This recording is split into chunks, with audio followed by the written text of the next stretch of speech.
ప్రభు నామమునకు స్తోత్రం కలుగునుగాక. ఈ ఉదయకాలము మీకందరికీ వందనాలు తెలియచేస్తున్నాను. ఈ దినము మిమ్ములను బలపరచు దేవుని మాట, నా కృప నీకు చాలును. 2వ కొరింథీయులకు రాసిన పత్రిక 12వ అధ్యాయము 9వ వచనం. మన దేవుడు మనకు అపారమైనటువంటి కృపను అనుగ్రహించేవారు. ఈ రోజు వరకు మనము క్షేమముగాను సురక్షితముగాను ఉన్నామంటే, సమస్తమును కలిగి సంతోషంగా ఉన్నామంటే ఇదంతా కూడా దేవుడిచ్చిన కృపే.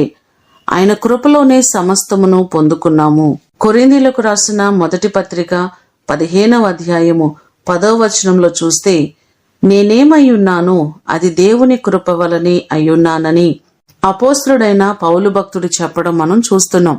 మన జీవితాల్లో కూడా ఎన్నో మారులు దేవుడు తన కృప చొప్పున మనలను జ్ఞాపకం చేసుకుని, మనము బలహీనతల్లో ఉన్నప్పుడు, సమస్యల్లో ఉన్నప్పుడు దేవుడు మనకు సహాయము చేసి, అంతకంటే ప్రత్యేకముగా విలువైన రక్షణను దేవుడు మనకు అనుగ్రహించారు. ఇదంతా కూడా దేవుని కృప. ఈ మాటలు వింటున్న మీకందరికీ ఆయన కృప నిరంతరము నిలిచిండునుగాక. ప్రార్థన చేసుకుందాం. పరలోకమందున్న మా తండ్రి, మీ పాదములకు వందనాలు, స్తోత్రాలు. నా కృప నీకు చాలును అని వాగ్దానం చేసిన దేవుడవు.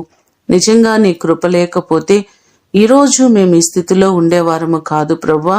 సమస్త మహిమ, ఘనత, ప్రభావములు మీకే ఆరోపించుకుంటున్నాం. మా ప్రియులెల్లరినీ జ్ఞాపకం చేసుకుని వారి విషయంలో కూడా అపరిమితమైనటువంటి నీ కృపను మీరు అనుగ్రహించండి. ఈ దినమంతా నీ ప్రత్యేకమైన కాపుదల, క్షేమము, సహాయము మెండుగా మీరు కలుగ చేయమని యేసు అతి ఘనమైన నామమున అడిగి వేడుకొని పొందియున్నాము తండ్రి. ఆమేన్. దేవుడు మిమ్ములను దీవించునుగాక.